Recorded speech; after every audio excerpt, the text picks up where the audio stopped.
The rain over Seattle wasn't just falling, it was trying to drown the city. At Providence Medical Center, the emergency room doors hissed open at 11:47 p.m., admitting a gust of freezing wind and two paramedics pushing a gurney with the kind of frantic urgency that made everyone look up. Male no ID, approximate age 35, the lead paramedic shouted over the din of the waiting room. His name was Miller, and he'd seen a lot in 15 years on the job.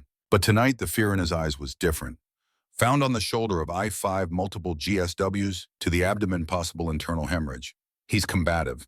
We had to sedate him twice. Burned through 5 milligrams of Versed like it was water. Evelyn Blackwood looked up from the triage station. She was 42 years old, a veteran nurse who had spent her 20s in Landstuhl, Germany, treating boys who had been blown apart in places they couldn't pronounce. She had seen that look in Miller's eyes before. It wasn't just urgency, it was fear. She abandoned her clipboard and followed the rush. Trauma Bay 4, Dr. Sterling barked. He was the new attending, 30 years old, brilliant, arrogant, and entirely too young to understand that medicine wasn't just about protocol, it was about people. Get security in there, he's thrashing.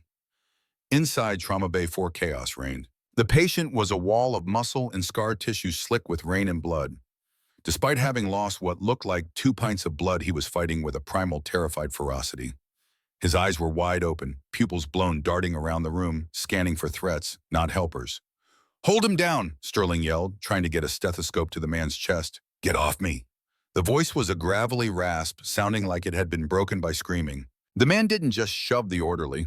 He twisted his hips and used the leverage of his legs to throw a 200-pound man into the crash cart. It was a tactical move. Precise. Trained. Evelyn stopped in the doorway. She watched the man's hands.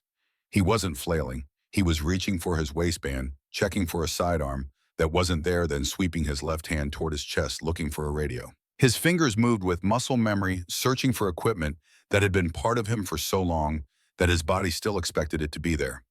"Restraints!" Sterling screamed, backing away as the patient swung a wild haymaker that missed the doctor's jaw by an inch. "Leather restraints now." "Don't touch me," the man roared. "Perimeter breached. I need extraction. I need extraction now." Evelyn moved closer, hugging the wall. She watched the man's eyes. He wasn't looking at the doctors. He was looking at the air vents. He was checking the lines of sight. He was calculating exits. This wasn't random violence. This was training. "Doctor, wait," Evelyn said, her voice cutting through the noise. Sterling didn't even look at her. "Nurse Blackwood, unless you have a degree in psychiatry, I'm unaware of. Grab a limb and hold him down." 2 security guards lunged for the patient. It was a mistake. The patient, bleeding from 3 bullet holes in his gut, dropped his center of gravity. He caught the first guard's wrist, twisted it with a sickening snap, and sent the man to his knees. In the same motion, he snatched a pair of trauma shears from the counter. The room froze. The patient backed into the corner, the shears held in a reverse grip blade running along the forearm, a knife fighter's stance. His chest was heaving, blood soaking through the shredded remains of his gray t-shirt. "Back up," the man whispered. The aggression was gone, replaced by a cold, terrifying clarity. "Anyone crosses the line, I sever the brachial artery. I will bleed you out in 90 seconds. Sterling went pale. Code Silver in Trauma Bay 4. We have an armed hostage situation." Evelyn didn't move. She stared at the man. There was a tattoo on his inner forearm, partially obscured by blood. It was a trident, but not the standard Navy SEAL trident everyone recognized. This one was different, a skeleton key crossed with a lightning bolt. She felt a chill run down her spine that had nothing to do with the air conditioning. She knew that symbol. She hadn't seen it in 6 years. Not since her brother Julian had sent her a sketch from a place he wasn't allowed to name. This wasn't a junkie.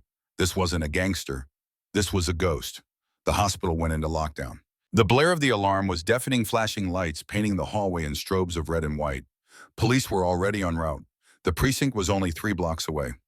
Inside Trauma Bay 4, the standoff had turned the sterile room into a kill zone.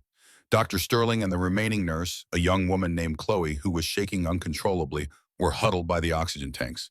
The security guard with the broken wrist was clutching his arm, groaning on the floor. The man stood in the corner. He was swaying now. The adrenaline was fading and the blood loss was catching up to him. His face was gray sweat beading on his forehead, but the hand holding the shears didn't tremble. "Sir," Sterling stammered, holding his hands up. "You're dying. You have perforated bowels. You need surgery." "No unauthorized personnel," the man slurred. He blinked, shaking his head as if to clear static. "I need the encryption key." Where is command?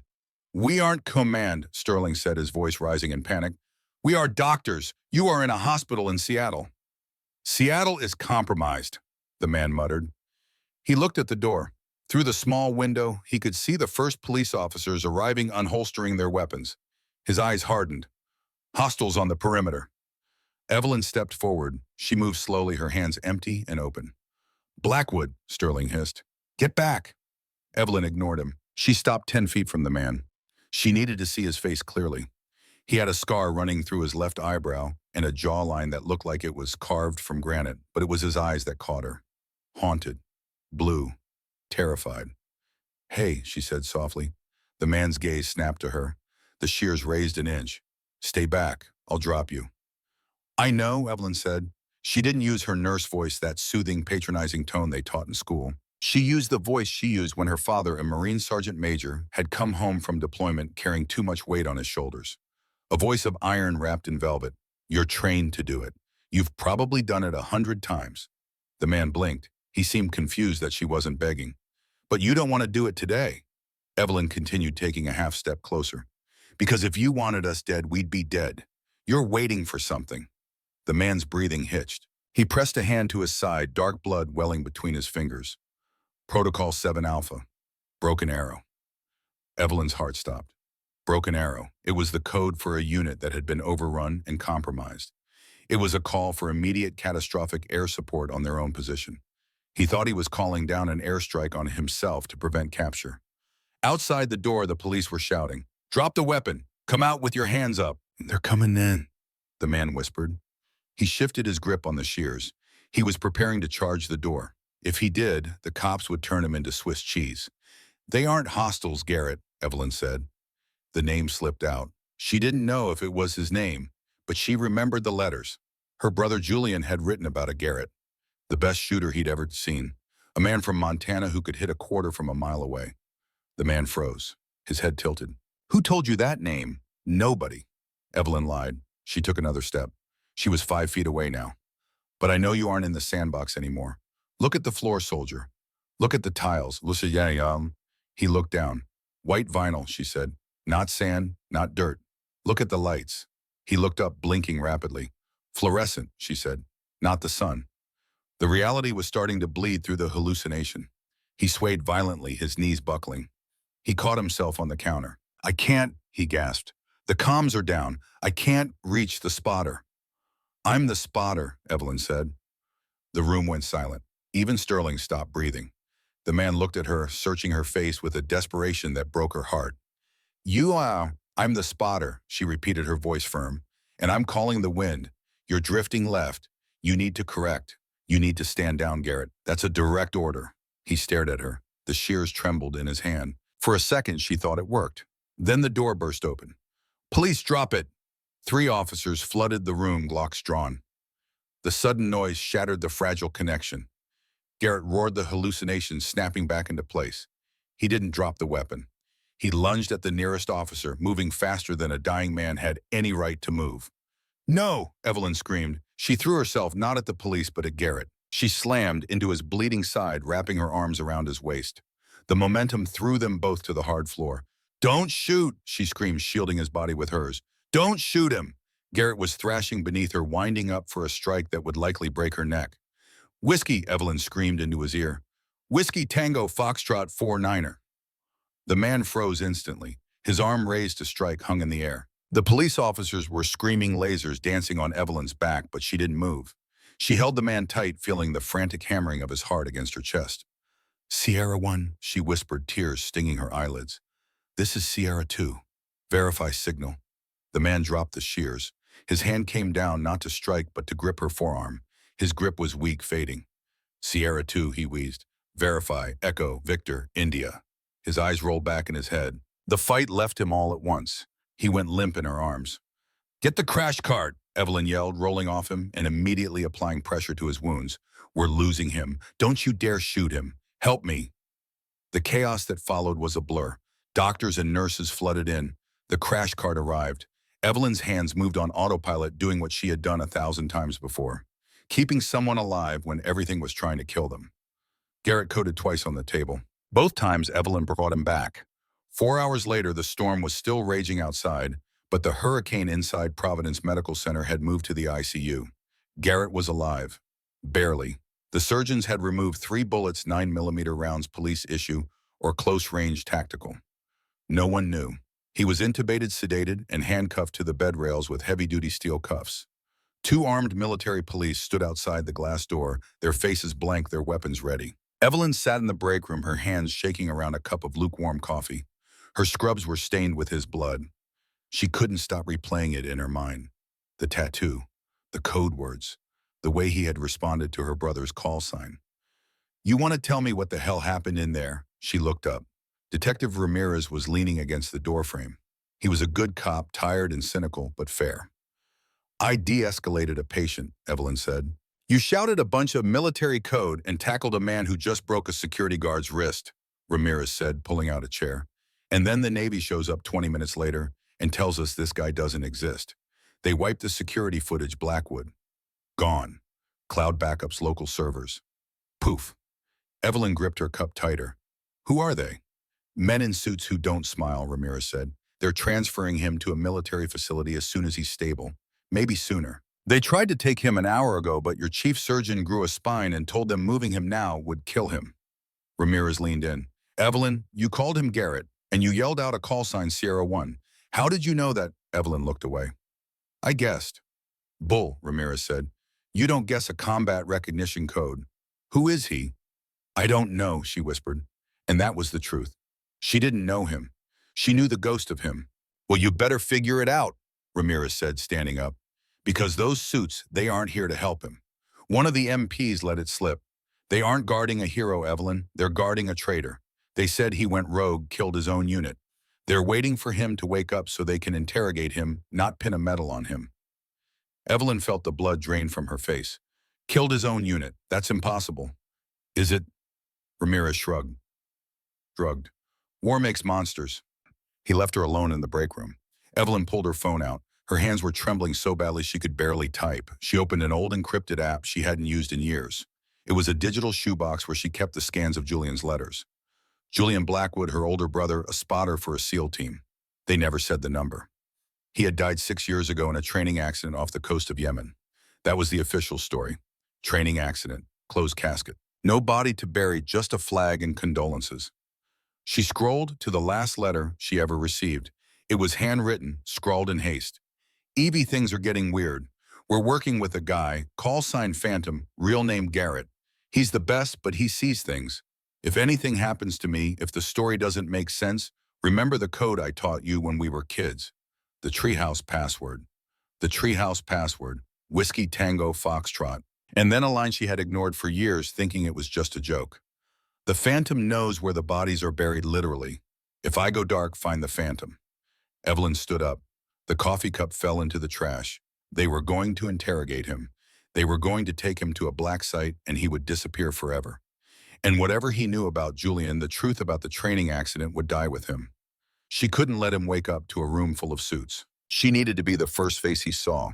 She needed to know why a man Julian trusted had been labeled a traitor. She walked out of the break room, straightened her badge, and headed for the ICU. The MPs blocked the door. "Restricted access, ma'am," the taller one said. He looked like a statue. "I'm his primary care nurse," Evelyn said, her voice steady. "He's spiking a fever. I need to check his vitals and adjust the antibiotic drip." "Doctor does that," the MP said. "The doctor is currently arguing with your superiors in the lobby," Evelyn bluffed. "And if that man seizes and dies because his temp hits 105, I will personally testify that you blocked medical aid." The MP hesitated. He glanced at his partner. The partner nodded. "Make it quick. Door stays open."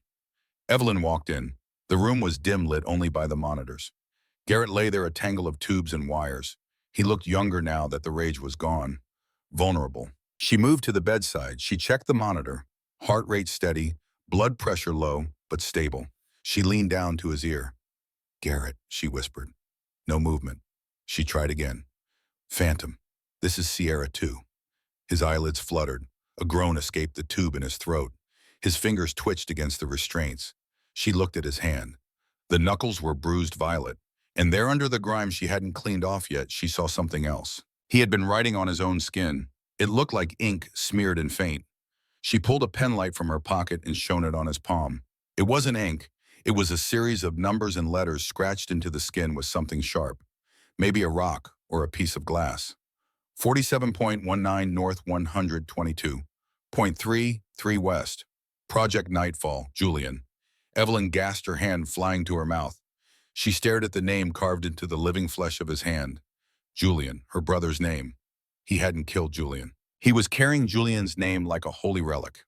Suddenly, Garrett's eyes snapped open. They weren't hazy anymore. They were clear and tense and focused right on her. He couldn't speak because of the tube, but he tugged violently at his left wrist. He was trying to show her something. Evelyn looked at the monitor. His heart rate was skyrocketing.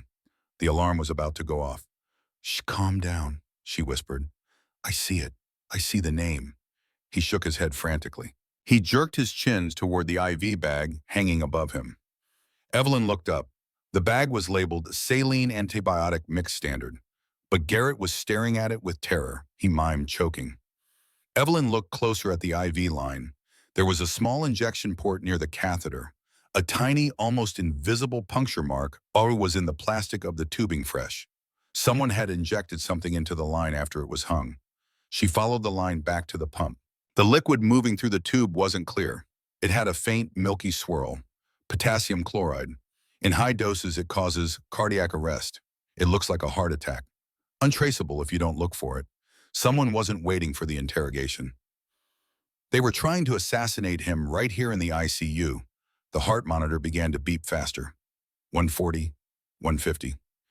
"Hey," the MP shouted from the door. "What did you do?" Evelyn didn't think. She ripped the IV line out of Garrett's arm. Blood sprayed onto the sheets.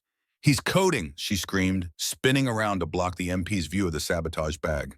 "Get the crash cart, call a code." As the MP turned to yell down the hall, Evelyn grabbed the sabotaged IV bag, shoved it under her scrub top, and grabbed a fresh bag from the shelf, spiking it in seconds. She leaned close to Garrett, whose eyes were wide with panic. "They're here," she whispered. "But so am I. You stay alive, Phantom. You hear me? You stay alive." The chaos in the ICU was absolute. The alarms on Garrett's monitor were screaming. Not because his heart had stopped, but because Evelyn had disconnected the leads in a blur of motion. "Code Blue ICU Bed 3, the intercom blared. Evelyn knew she had less than 90 seconds before the crash team arrived. The MPs were shouting into their radios, distracted by the sudden medical emergency. They were soldiers, not medics. They backed away from the perceived death, giving Evelyn the chaotic window she needed. She didn't start CPR. Instead, she grabbed a laryngoscope and slashed the tape holding Garrett's breathing tube. "Wake up," she hissed, pulling the tube out with a sickening, wet slide. Garrett gagged his body, arching off the mattress. A violent cough racked his chest, spraying a fine mist of blood. He sucked in a breath of raw air, his eyes wild and unfocused. "Quiet," Evelyn commanded, pressing her hand over his mouth. "If you make a sound, we're both dead. Can you walk?" Garrett nodded weakly. He swung his legs over the side of the bed, his hospital gown soaked in sweat. He was gray, trembling, and running on nothing but adrenaline and the ghost of his training. Evelyn threw a lab coat over his shoulders and jammed a surgical cap onto his head. "Lean on me. We're not going out the front." She kicked the brake off the bed, shoving it toward the door to create a blockade, then dragged Garrett toward the nurse's station service elevator, the one used for laundry and waste. As the elevator door slid shut, she saw Dr. Sterling sprinting down the hall, crash cart in tow, followed by two men in dark suits who were definitely not hospital administrators. One of them had his hand inside his jacket. The elevator descended. Garrett slumped against the metal wall, sliding down until he hit the floor. "Extraction point," he rasped, his voice sounding like broken glass. "The loading dock," Evelyn said, checking his pulse. It was thready. "My car is in the employee lot, a beige Honda. It's not a Blackhawk, but it'll have to do." "They'll have the perimeter secured," Garrett muttered, closing his eyes. "Standard containment. They'll check every vehicle." "They won't check the dead," Evelyn said grimly. The elevator dinged at the basement level. Morgue and pathology. Evelyn hauled Garrett up. The hallway was freezing, smelling of formaldehyde and floor wax. She led him not to the exit, but into the pathology prep room. "Get on the gurney," she ordered. "What? Get on. Pull the sheet up. You're a John Doe who didn't make it." Garrett hesitated, then understood. He climbed onto the stainless steel tray. It was ice cold. Evelyn threw a white sheet over him, covering his face. She pushed the gurney toward the loading bay doors where the funeral home vans usually idled. A security guard sat by the rolling door, a clipboard in his lap. It wasn't old Jerry who usually worked nights. It was a new guy, thick-necked and alert. Evelyn's heart hammered against her ribs. She pushed the gurney with authority. "Hold up," the guard said, standing up. "Where are you taking that no releases unauthorized during the lockdown?" Evelyn didn't slow down. She stopped the gurney inches from his shins. She pulled down her mask, revealing a face thunderous with exhaustion and rage. "This isn't a release, genius. This is a transfer to the overflow cooler because the main freezer is busted again. You want to smell a 3-day-old floater? Be my guest. Check him." She grabbed the corner of the sheet. The guard wrinkled his nose, stepping back. The smell of blood and sickness clinging to Garrett was real enough. "Just go." The guard waved her off, not wanting to deal with the paperwork or the smell. Evelyn pushed the gurney out onto the rain-slicked concrete of the loading dock. The storm was still raging. Rain lashed at her face, hiding her tears. She scanned the lot. Her car was 50 yards away. "Clear," she whispered. Garrett set up the sheet, falling away like a shroud. He looked like a corpse that had decided to walk. They made it to the Honda. Evelyn shoved him into the passenger seat and reclined it all the way back. She threw a blanket over him just as a black SUV peeled around the corner of the hospital searchlights sweeping the lot. She started the engine. It sputtered, then caught. She drove slowly, painfully slowly toward the exit booth. The barrier arm was down. A police officer waved a flashlight in her face. "ID," he demanded. Evelyn handed over her hospital badge. Her hands were steady. She was a nurse. She held people's hands while they died. She could handle a cop. "Rough shift?" the officer asked, flashing the light into the back seat. "I lost a patient," Evelyn said, her voice cracking. It wasn't acting. A young man. He didn't have to die. The cop softened. He didn't shine the light on the pile of blankets in the passenger seat. He saw a grieving nurse. "Go home, ma'am. Stay safe." The barrier lifted. Evelyn drove out into the rainy Seattle night. She didn't exhale until they were on the highway headed south. Beside her, Garrett began to shiver violently. "We're clear," she said. "No," Garrett whispered, staring at the side mirror. "We're not. You have a tracker on your car." "What I don't. Every modern car has a GPS transponder. If they have access, they can find us. Pull over." "I can't pull over on the highway." "Pull over or we die," Garrett roared, suddenly finding the strength to grab the steering wheel. Evelyn swerved onto the shoulder tires, screeching on the wet asphalt. Before the car even stopped, Garrett had his door open. He rolled out into the mud, dragging himself under the chassis of her car. "Garrett!" she screamed, jumping out. He was under the rear bumper, using a rock to smash a small plastic box attached to the wheel well. He ripped wires out with his bare hands. He crawled back out, covered in mud and oil, holding a black magnetic box. "They were tracking you," he panted, tossing the device into the brush. "Since you left the hospital." "They let us go. They wanted to see where we would run." Evelyn stared at the device in the grass. The suits hadn't missed them. They were hunting them. 3 miles down the highway, Evelyn spotted a 24-hour shopping center, its parking lot dotted with vehicles. She pulled into a shadowed corner near a dumpster enclosure. "We need to switch cars," she said, killing the engine. "Something they won't be looking for." Garrett was fading fast. The exertion of removing the tracker had cost him. His breathing was shallow, his skin clammy. "There," he said, nodding toward an old pickup truck parked near the loading zone. It was rust red, dented with Washington plates. Through the window, Evelyn could see keys dangling from the ignition. "Someone's asking to get robbed," she muttered. "Or someone's too trusting," Garrett said. "Either way, it's ours now." Evelyn helped him across the lot. Every step was agony for him. She could see it in the way he gritted his teeth, the way his hand pressed against his side where fresh blood was seeping through the hospital gown under the lab coat. She got him into the passenger seat of the truck, then ran back to her Honda. She grabbed her go-bag from the trunk, a habit from growing up with a prepper father. Inside first aid supplies, a change of clothes, protein bars, water, and a small amount of cash. Her grandfather had taught her to always be ready. She had thought he was paranoid. She wasn't thinking that anymore. The truck started with a rough growl. Evelyn pulled out of the lot, heading north, this time away from the city. She knew where they needed to go. The only place off the grid. The only place her grandfather had taught her about when she was a child, before he died and left her the key hidden in a coffee can in his garage. "Where are we going?" Garrett asked, his voice barely above a whisper. "Skagit River, my grandfather's fishing cabin. 2 hours north.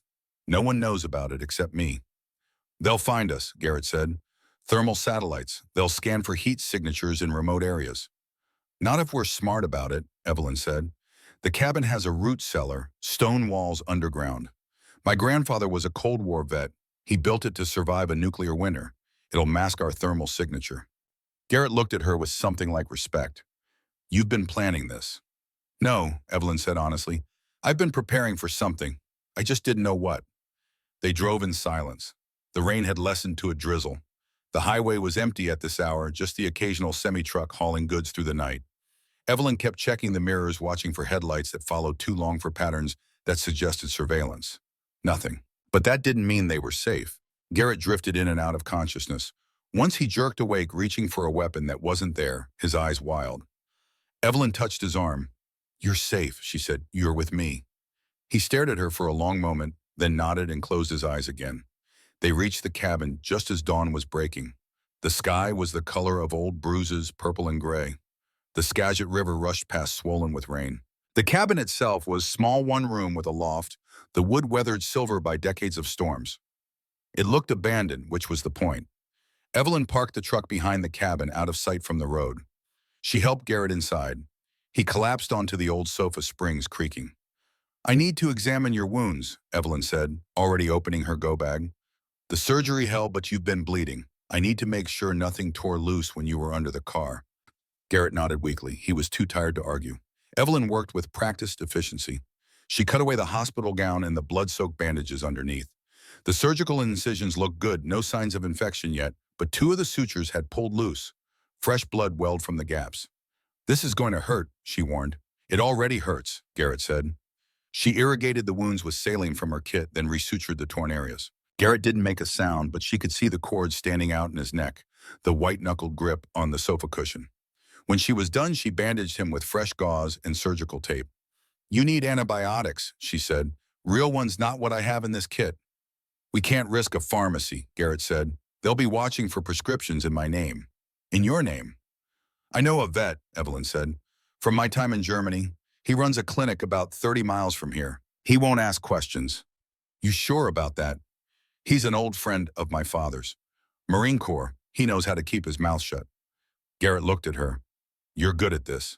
At what? Going operational. Most civilians panic. You're thinking 3 steps ahead.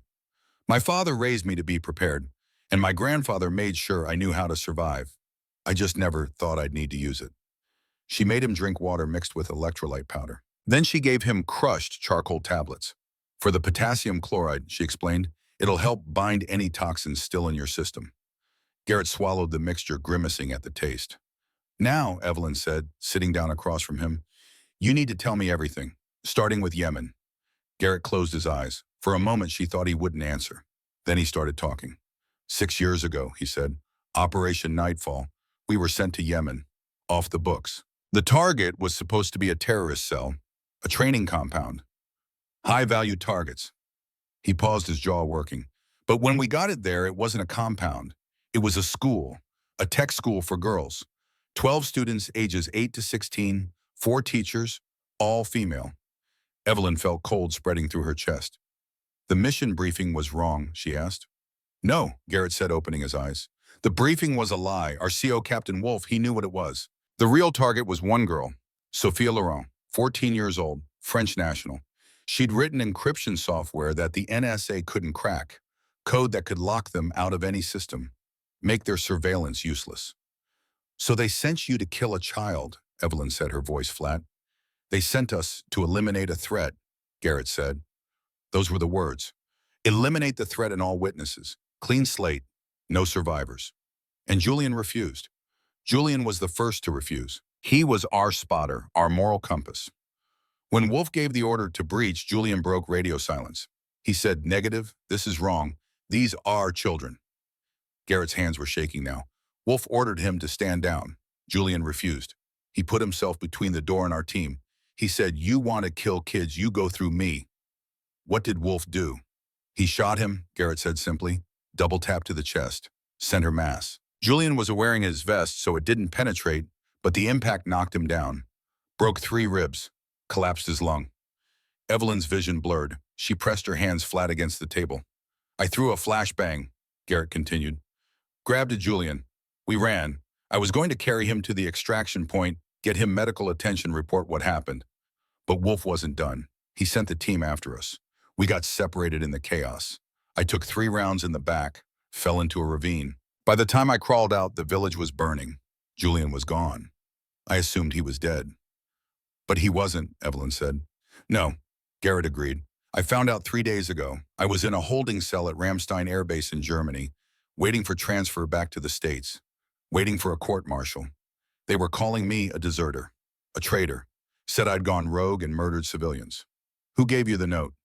A guard. He didn't say anything. Just slipped a piece of paper through the bars. It had coordinates and 4 words, treehouse still standing. Only Julian knew about the treehouse, Evelyn whispered. Only Julian, Garrett confirmed, which means he's alive. He's been hiding for 6 years. And now he's at those coordinates waiting. 47.19 north, 122.33 west, Evelyn recited from memory.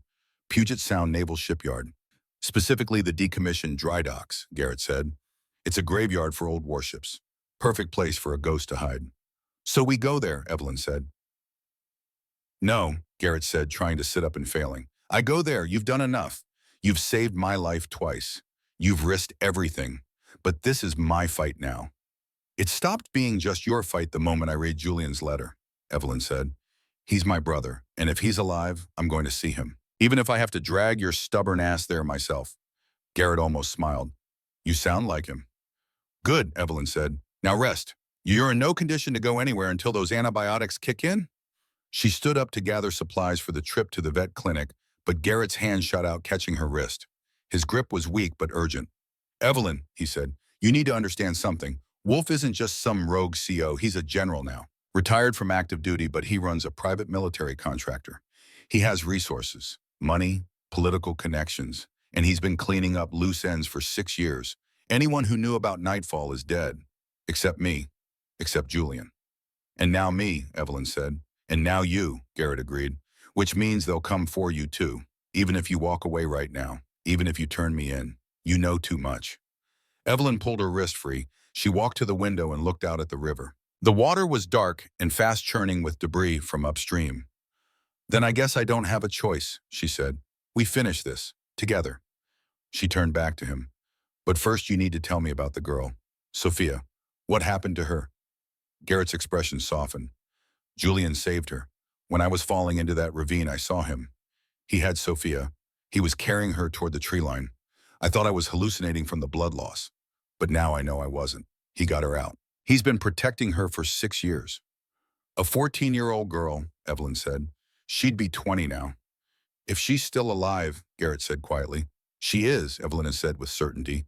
Julian wouldn't have survived this long just to fail at the end. She grabbed the truck keys. I'm going to get those antibiotics. There's food in the pantry. Canned goods mostly, but it'll keep you going. The root cellar is accessed through a trapdoor under that rug. If you hear anything at all, you get down there and you stay quiet.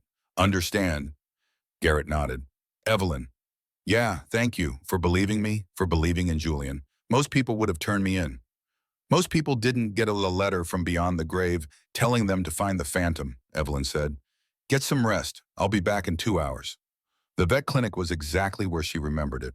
A small building on the outskirts of a town called Conway, surrounded by farmland. The sign read, Henderson Veterinary Services.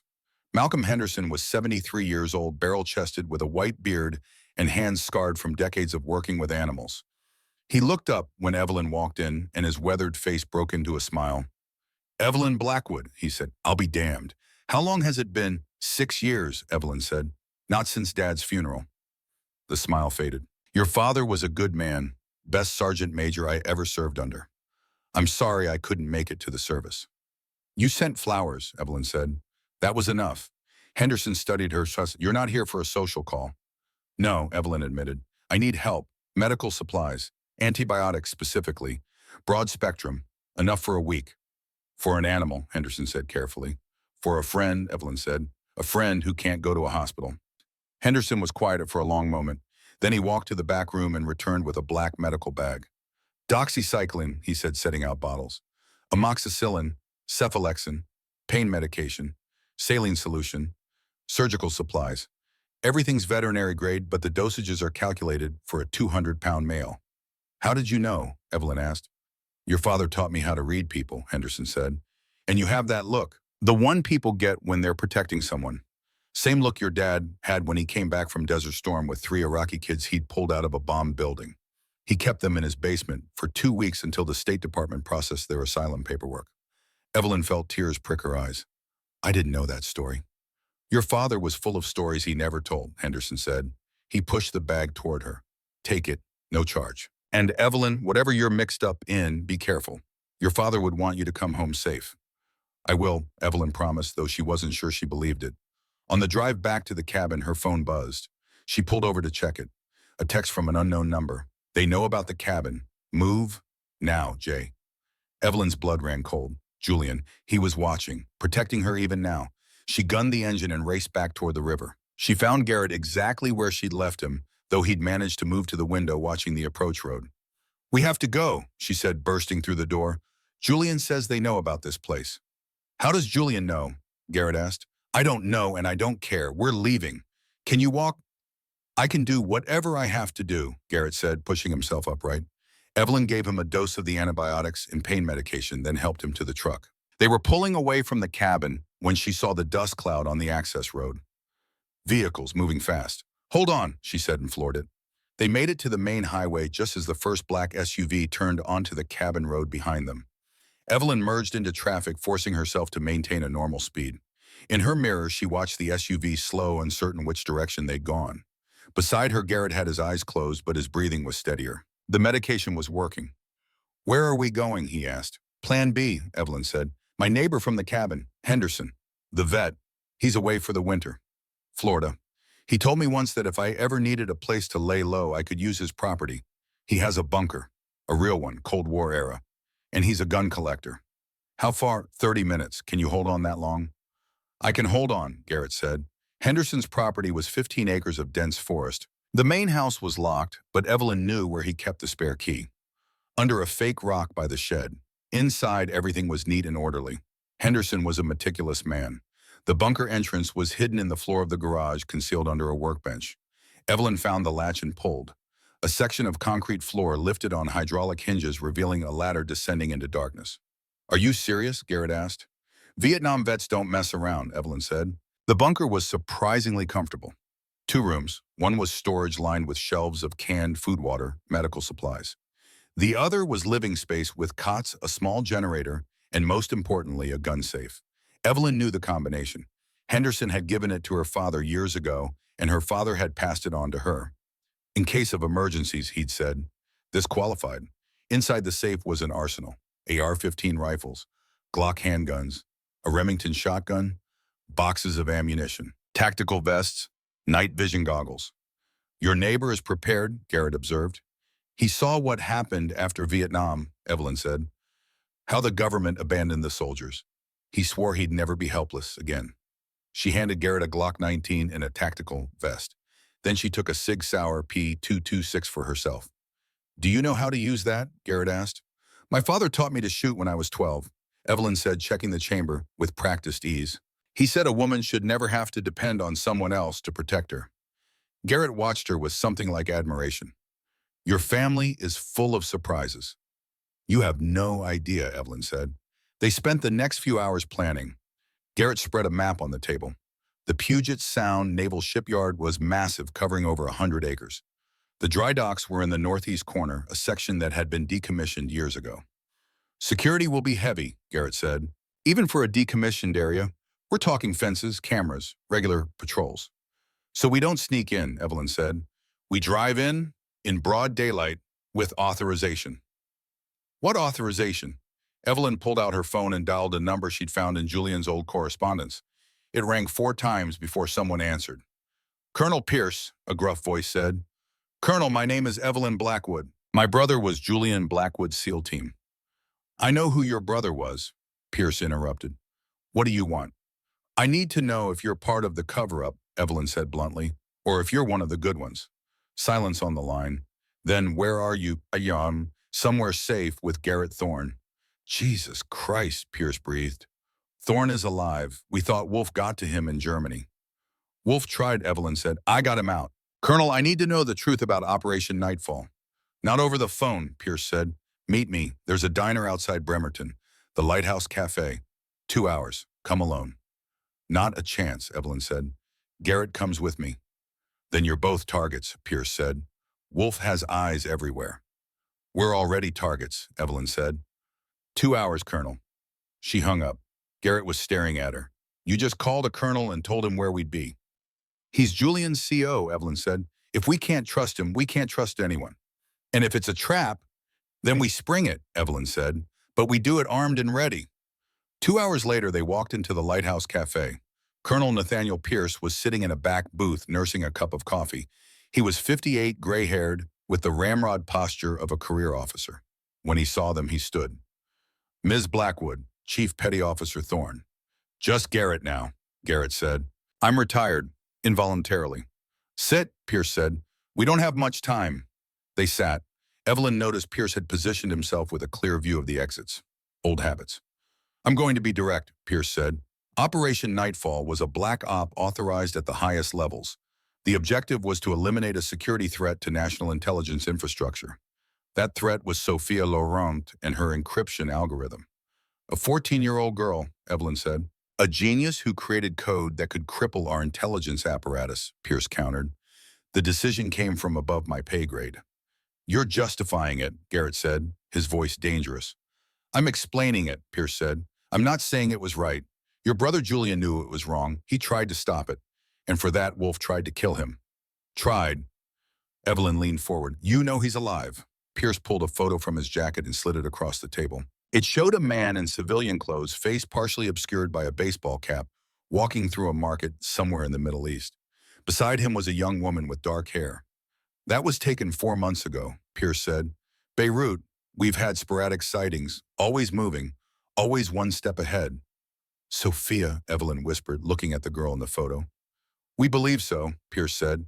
Julian has been protecting her, living off the grid. He's a ghost, Ms. Blackwood, one of the best. Why are you telling us this, Garrett asked. Because Wolf is tying up loose ends, Pierce said.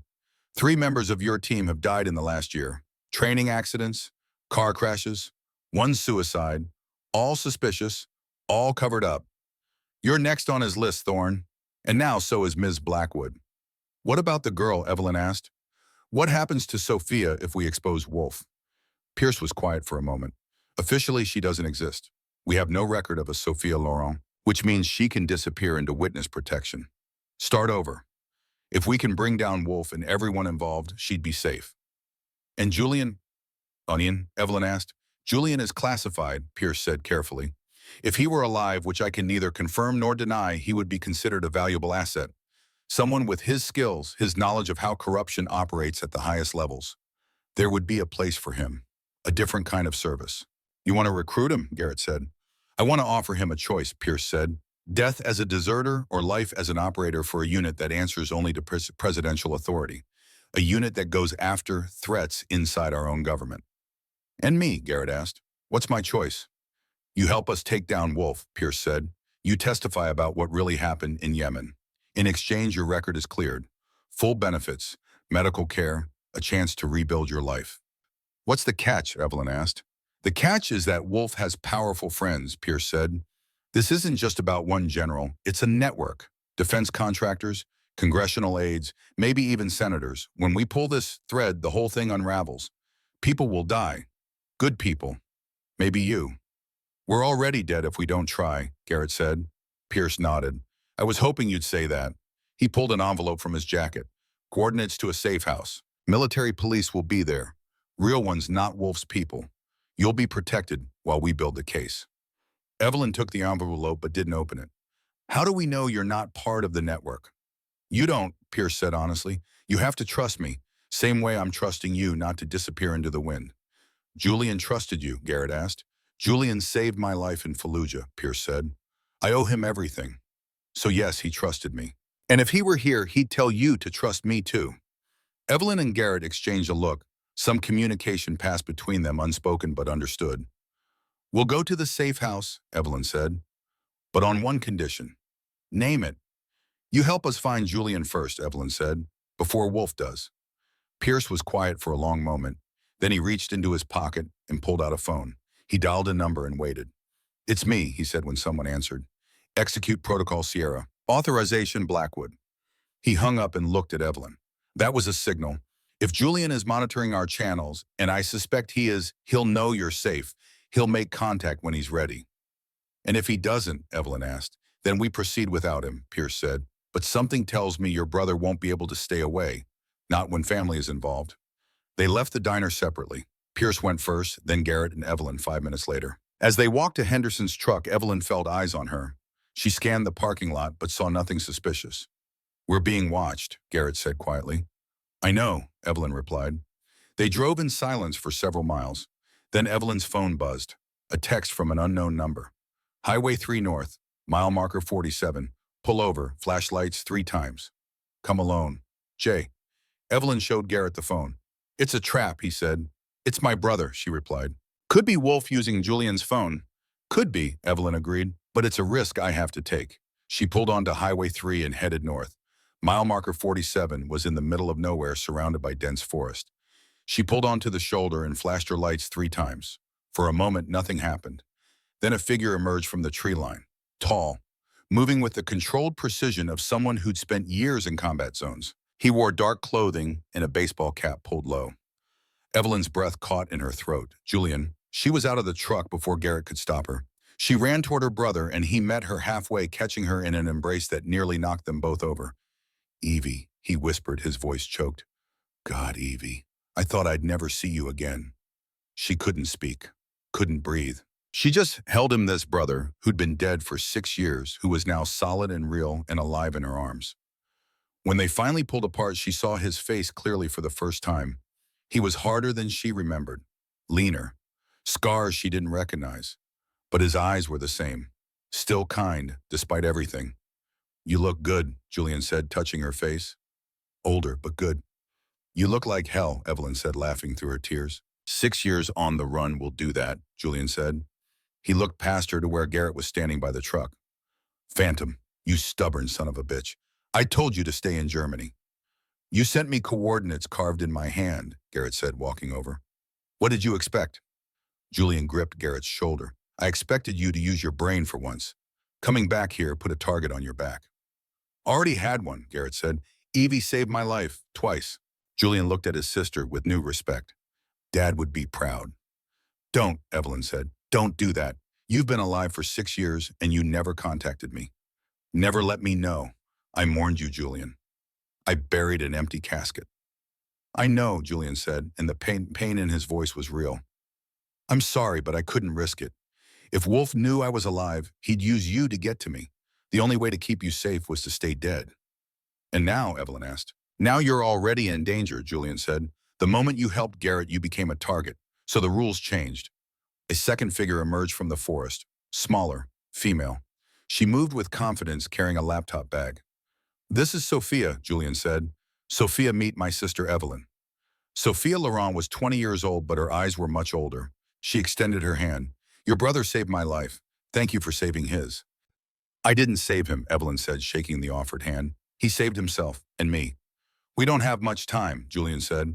Wolf knows you met with Pierce. He has people inside the military, inside the government, everywhere. Pierce said he's building a case, Garrett said. Pierce is a good man, Julian said, but he's working within a system that's compromised. We need to hit Wolf directly, take him down before he can destroy the evidence. How, Evelyn asked. Julian smiled. It was a dangerous smile. We give him what he wants. We walk right into his trap, and then we spring one of our own. The plan was insane. Evelyn knew it. Garrett knew it. Even Sophia, who had survived 6 years on the run, looked skeptical, but Julian was certain. Wolf sent me those coordinates through the guard at Ramstein, Julian explained as they huddled in Henderson's bunker. He wanted Garrett to come to the shipyard. It's a kill box, isolated, easy to contain, easy to clean up afterward. So we're walking into an ambush, Evelyn said. Yes, Julian said, but we're the ones who get to choose when and how, and we won't be alone. He pulled out his phone and showed them a secure channel. Messages from call signs Evelyn didn't recognize. Sierra 3, Sierra 4, Tango 1. I've been building my own network, Julian said. Operators who got burned, good people who saw the corruption and refused to be part of it. They're ready to move. How many? Garrett asked. 8, Julian said, including me, against Wolf's team of 12. Those aren't good odds, Evelyn said. They are when you have Sophia, Julian said, nodding to the young woman who was already setting up her laptop. Sophia's fingers flew across the keyboard. The shipyard's security system is old. Government contract from 2015. I can access it remotely. Lights, cameras, cranes, even the dry dock pumps. I can turn that entire facility into a weapon. And what's my role? Evelyn asked. You keep Garrett alive, Julian said. Get him to the extraction point. He's our witness. He's the one who can testify about what really happened in Yemen. Without him, this whole thing falls apart. I can fight, Garrett protested. You can barely stand, Julian said gently. You took 3 bullets 3 days ago. You're running on antibiotics and adrenaline. I need you alive, brother, not heroic.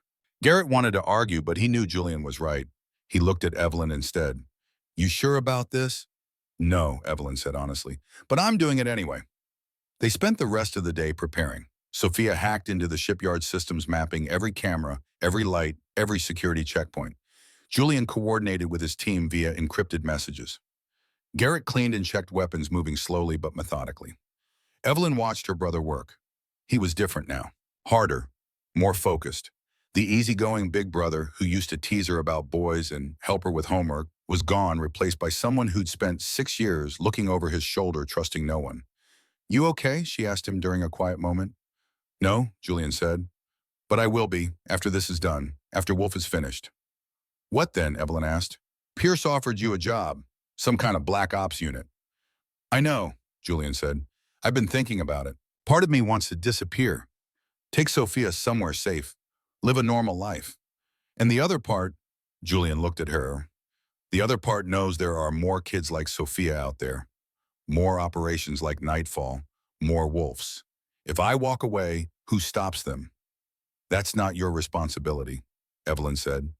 Isn't it? Julian asked. I've seen what happens when good people do nothing. I can't unknow what I know. Can't unsee what I've seen. You sound like Dad, Evelyn said. Dad would have done the right thing, Julian said. I'm just trying to do the same. They left for the shipyard at midnight. 2 vehicles. Julian and his team in a black van. Evelyn, Garrett, and Sophia in Henderson's truck. The plan was simple. Garrett would broadcast a broken arrow signal, bringing military response to the shipyard. That would force Wolf to act quickly before official forces arrived. In that chaos, Julian's team would strike. Simple, but not easy. The Puget Sound Naval Shipyard loomed against the night sky, a sprawl of cranes and warships. The northern section where the decommissioned dry docks sat was dark, abandoned, perfect for an ambush. Garrett keyed the radio to the emergency military channel. His voice was steady, projecting authority he'd earned through years of service. This is Chief Petty Officer Garrett Thorne, broadcasting in the clear. I am initiating Protocol Broken Arrow at Sector North 1. I have the Nightfall package. Hostiles are inbound. Request immediate support. He released the key and looked at Evelyn. That'll bring the cavalry, but it'll also bring Wolf. Then we better be ready, Evelyn said. She gunned the engine toward the northern perimeter. The fence was chain-linked, topped with razor wire. Henderson's truck was old but heavy. She aimed for a support post and accelerated. The impact was tremendous. The fence tore away with a shriek of metal. They were through. Evelyn navigated by memory in Sophia's directions, weaving through stacks of shipping containers and rusted equipment. The dry docks were ahead, massive concrete basins that had once held destroyers and cruisers. Now they held only shadows. Dry Dock 4, Sophia said, checking her laptop. That's where Julian said to go. Evelyn pulled up beside a rusted destroyer hull that sat in the dock like a beached whale. She killed the engine. For a moment, there was only silence. Then Garrett opened his door. Stay in the truck, Evelyn said. Can't, Garrett said. He was pale sweating, but his grip on the rifle was steady. I need to draw them out, make them think I'm alone. Before Evelyn could argue, he was out, moving toward the center of the dock. Julian, he shouted into the darkness. Sierra 1, come out. Nothing, just the wind whistling through the skeletal remains of the ship. Then a red laser dot appeared on Garrett's chest. Evelyn's blood ran cold. She grabbed her pistol and opened her door, but Sophia put a hand on her arm. Wait, the young woman whispered. Trust the plan. A voice boomed from the shadows, amplified by a portable speaker. Drop the weapon, Phantom. General Harrison Wolf stepped into view, flanked by 6 men in tactical gear. He was 62 years old, silver-haired, wearing a civilian suit that probably cost more than Evelyn made in a month. He looked like someone's grandfather, but his eyes were dead. You're a hard man to kill, Thorne, Wolf said, smiling. And you brought the sister. How convenient. Family reunion. Garrett dropped his rifle. He sank to his knees, no longer able to stand. Where is he? Garrett asked. Julian. Wolf laughed. It was a sound without humor.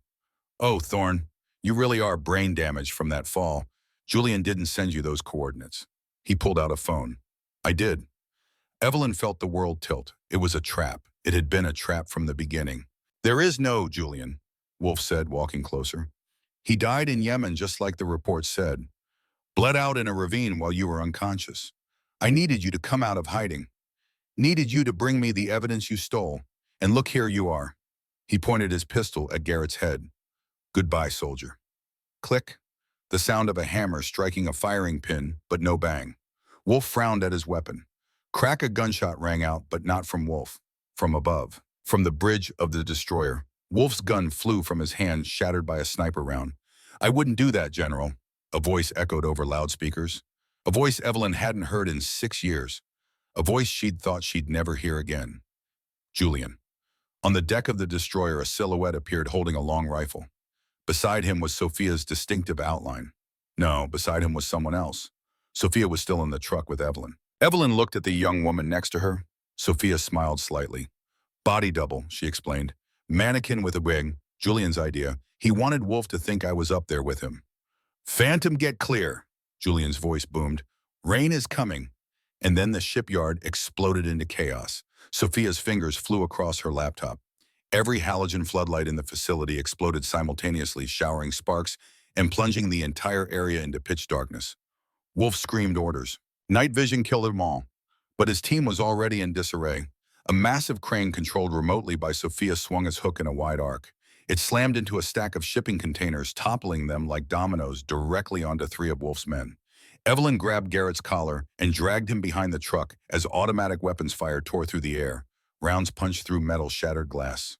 The windshield disintegrated. He's alive, Evelyn sobbed even as bullets whined past her head. Garrett, Julian's alive. Stay low, Garrett gasped. He was fading fast, but his tactical mind was still working. Julian's providing overwatch.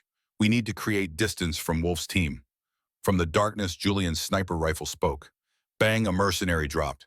Bang, another fell. He was picking them off by muzzle flash, just like he'd been trained. But Wolf was no fool. He'd realized the trap and was adapting. He abandoned his remaining men and sprinted toward the truck, submachine gun raised. Die, you traitorous trash! He screamed, spraying rounds at the vehicle. Bullets tore through the truck's body. Garrett threw himself over Evelyn, taking shrapnel in the shoulder. He groaned, his already depleted strength failing completely. Wolf rounded the hood, his weapon leveling at Garrett's head.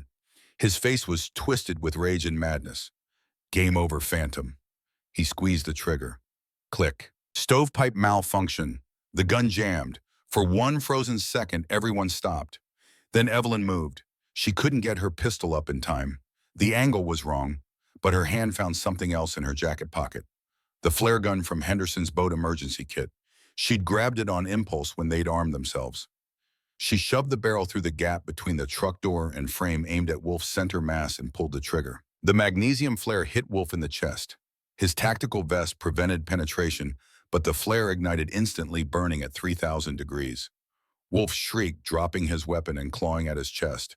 The red light illuminated him like a demon, his face contorted in agony. Target marked, Garrett roared with his last strength. Sierra 1, send it. On the destroyer's bridge, Julian didn't hesitate. Through his scope, he saw the red flare painting his target. Boom! The heavy .50 caliber round from the sniper rifle crossed the distance in a fraction of a second. It hit Wolf's center mass, the impact lifting him off his feet. General Harrison Wolf collapsed into the mud, the flare still burning on his chest. Silence fell over the shipyard. The surviving mercenaries, seeing their leader dead and facing an invisible sniper, threw their weapons down and raised their hands.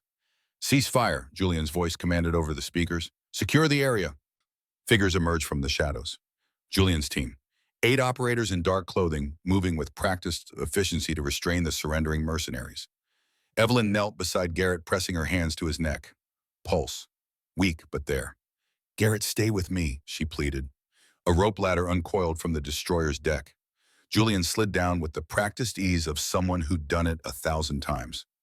He hit the ground running. When he reached them, he dropped to his knees in the mud beside Garrett, his medic training taking over. His hands moved over Garrett's wounds with practiced efficiency. Hypovolemic shock, Julian said. He needs a transfusion. Now. Navy's coming, Evelyn said, pointing to the blue lights approaching in the distance. Garrett called Broken Arrow. They'll have medical. Julian looked at his sister, really looked at her for the first time since their reunion. He reached out and touched her face, his gloved hand gentle. You saved him, Evie, he said, his voice rough with emotion. You saved us all. Then he glanced at Wolf's body still smoking from the flare. And you killed a general with a flare gun. Dad definitely would have been proud. Despite everything, Evelyn laughed. It was half sob, half hysteria, but it was real. Sirens wailed louder. A convoy of military vehicles surrounded the dry dock. Navy Shore Patrol, FBI, military police. The real ones led by Colonel Pierce himself. Pierce walked through the chaos with the bearing of a man who'd seen combat and wasn't impressed by much. He looked at Wolf's body, at the restrained mercenaries, at the 3 people kneeling in the mud. Chief Petty Officer Thorne, he said, you look like hell. Feel worse, Garrett managed. Pierce turned to Julian. Lieutenant Commander Blackwood, you're supposed to be dead. Got better, Julian said. I can see that. Pierce pulled a radio from his belt. Get medical down here, priority 1. He looked at Evelyn. Ms. Blackwood, impressive work. Ever consider joining the service? I've had enough excitement for one lifetime, Evelyn said. Sophia emerged from the truck, laptop in hand. She walked over and knelt beside the group. The evidence is uploading, she said quietly. Every transaction, every communication, every name involved in the Nightfall cover-up. It's going to servers in 7 different countries. Even if they shut down one, the others will release everything.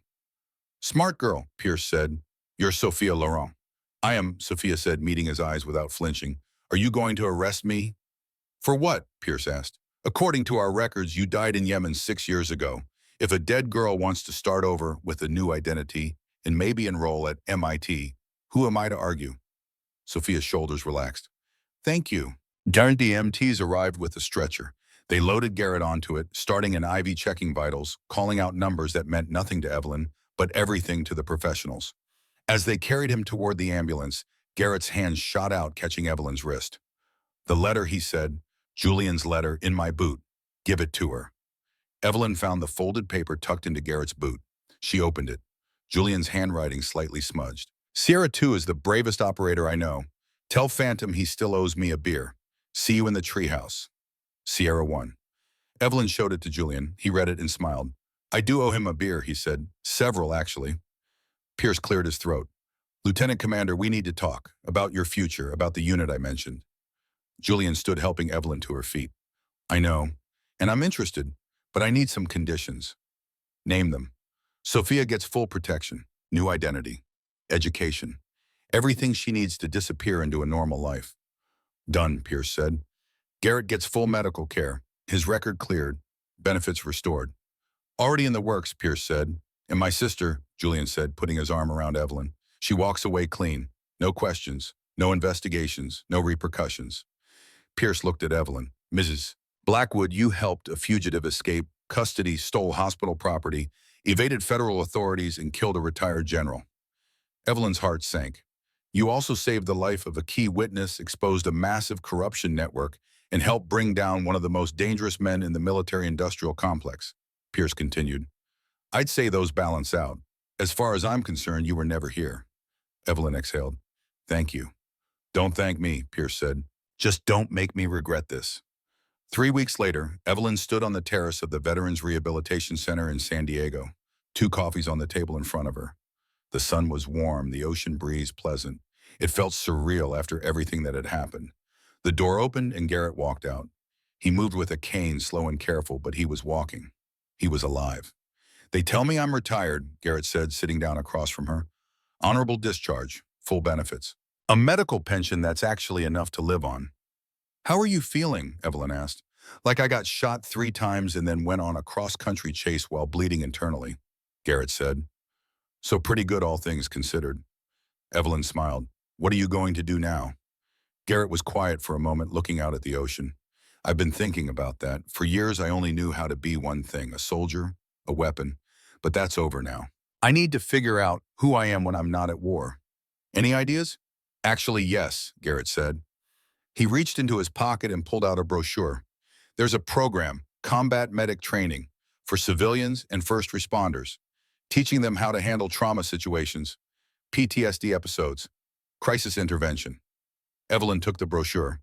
This is important work. I know, and I think I could be good at it. I've been on both sides. I know what it's like to be the patient who's lost in a flashback. And I know what it's like to be the operator trying to save someone. You'd need a co-instructor, Evelyn said. Someone with medical expertise. Garrett looked at her. I was hoping you might know someone. Evelyn set down the brochure. Are you asking me to start a training academy with you? I'm asking you to help me build something that matters, Garrett said. Something that saves lives instead of taking them. You showed me that's possible. You showed me that one person doing the right thing can change everything. Evelyn thought about it. She thought about the past 3 weeks, the debriefings, the statements, the quiet conversations with Julian before he disappeared again into whatever shadow world Pierce had recruited him into. She thought about Sophia, who was starting at MIT next month, young and brilliant and alive, because people had refused to follow evil orders. And she thought about what her father would say, what her grandfather would say. Okay, Evelyn said, let's do it. Garrett smiled. It transformed his face, erasing years of pain and hardness. Partners. Partners, Evelyn agreed. They shook hands across the table, sealing the deal. 6 months later, the Blackwood Thorn Combat Medic Academy opened in a converted warehouse in Tacoma. The first class had 30 students. The second had 42. By the third, they had a waiting list. Evelyn stood at the front of the classroom looking at the faces of the students. Some were military, some were civilian ER staff, some were paramedics. All of them wanted to be better, to be ready for the moment when everything went wrong. My name is Evelyn Blackwood, she said. 6 months ago, I was working night shift at an ERR in Seattle when a patient came in who changed my life. He was a combat veteran with PTSD, 3 bullet wounds, and he thought we were the enemy. She paused, letting that sink in. The doctors didn't know what to do. Security didn't know what to do. I barely knew what to do. But I knew one thing: he wasn't our enemy. He was terrified. And he needed help, not force. She walked along the front row. That's what we teach here. How to see past the violence to the person underneath. How to use your voice as a weapon instead of your hands. How to save someone who's fighting against their own rescue. The door opened. Garrett walked in, moving without the cane now. The students turned to look at him. This is Garrett Thorne, Evelyn said. He's the patient I was talking about. He's going to teach you what it's like on the other side. What it's like to be trapped in your own mind, fighting enemies that aren't there. Garrett nodded to the class. Most of you will never see combat, but all of you will face someone in crisis. Someone whose mind is their own worst enemy. When that happens, you have 2 choices. Treat them like a threat or treat them like a human being. We're here to teach you how to choose the second option. Even when it's hard, even when it's scary, even when it would be easier to walk away. The training was intense. Evelyn pushed them through scenario after scenario. Trauma victims who fought back. Mass casualties with active shooters. Hostage situations where the hostage needed medical care. Garrett taught them tactical awareness, how to read body language, how to position themselves for safety while still providing care, how to talk to someone experiencing a flashback. By the end of the first week, 3 students had dropped out. Too hard, too intense. Evelyn let them go. This work wasn't for everyone. But the ones who stayed, they transformed. They learned to see the world differently, to move through chaos with calm, to be the voice of reason when everyone else was screaming. On the last day of the first program, Evelyn stood before the graduating class. You've learned a lot in the past month, she said. But there's one more lesson, the most important one. She pulled up an image on the screen. It was Garrett unconscious on a gurney covered in blood. The photo from the night they met. This is Garrett 6 months ago. He was dying. The doctors wanted to sedate him. Security wanted to restrain him. The police wanted to shoot him. Every protocol said he was dangerous. Every rule said to protect ourselves first. She advanced to the next slide. Garrett as he was now, healthy, strong, alive, teaching. I broke every protocol to save him. I shielded him with my body. I helped him escape from armed guards. I chose to trust him when everyone said he was a monster. She looked at each student. There will come a day when you face the same choice, when the protocols don't fit, when the rules don't make sense, when you have to decide between doing what you're told and doing what's right. I hope you choose right, even if it costs you, even if you're scared, because that's what this job is about. Not following orders, saving lives. The room was silent. Then one student, a young paramedic named Marcus, raised his hand. What if we're wrong? What if we break protocol and they die anyway? Then you live with it, Evelyn said honestly. You second-guess yourself. You wonder what you could have done differently. But at least you tried. The only real failure is not trying at all. Garrett stepped forward. I've lost people, good people. Some deaths were unavoidable. Some haunt me every day. But I never lost anyone because I was too scared to act. That's the difference between surviving and living. The graduation was simple. Certificates, handshakes, the knowledge that these people were now part of something bigger. As the last student left, Evelyn and Garrett stood in the empty classroom. We did it, Evelyn said. You did it, Garrett corrected. This was your vision. We're partners, Evelyn said firmly. Equal partners. They walked out into the evening light together. The parking lot was nearly empty. What now? Garrett asked. Next class starts in 2 weeks. Evelyn pulled an envelope from her pocket. Now we deal with this?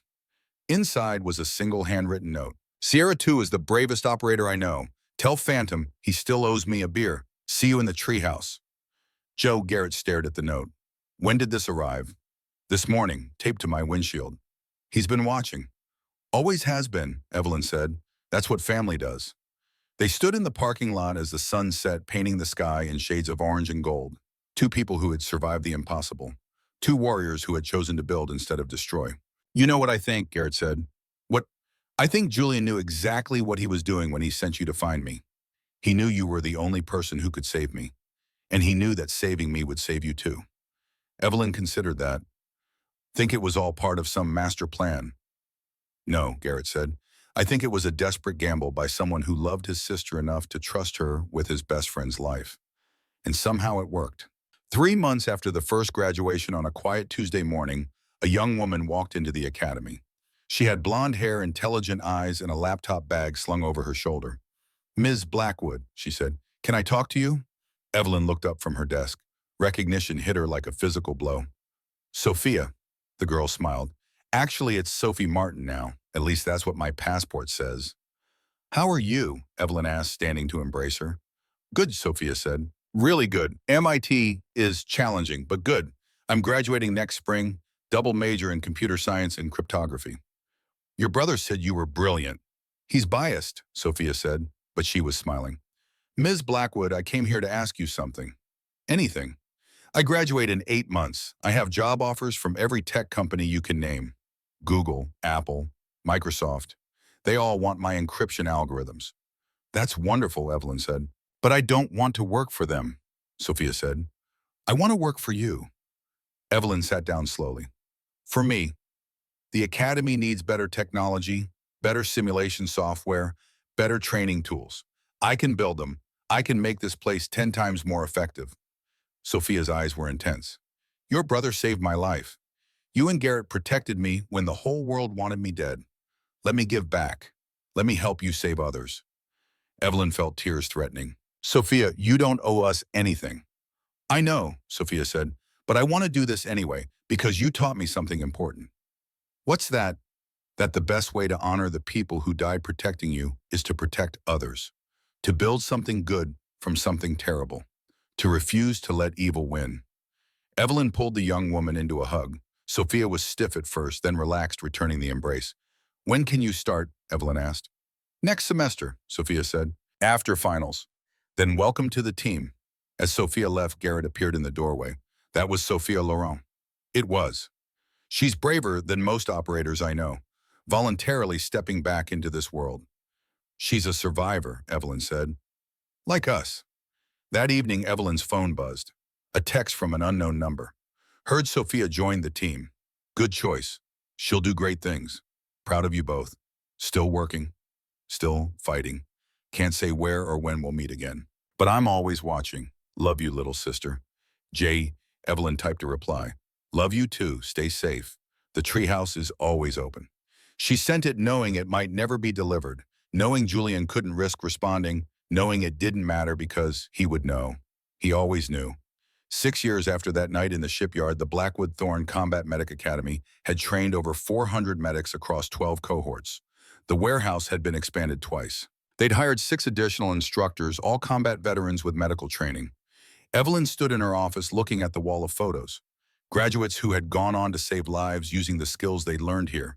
Letters from grateful families. Articles about successful crisis interventions. This was her legacy. Not the death of General Wolf. Not the exposure of the corruption network. Not even finding Julian alive. This building, these people. This knowledge spreading out into the world, preventing the next tragedy, saving the next veteran, teaching the next generation. Garrett knocked on the doorframe. You ready? For what? Today's the day, he said, smiling. The dedication ceremony.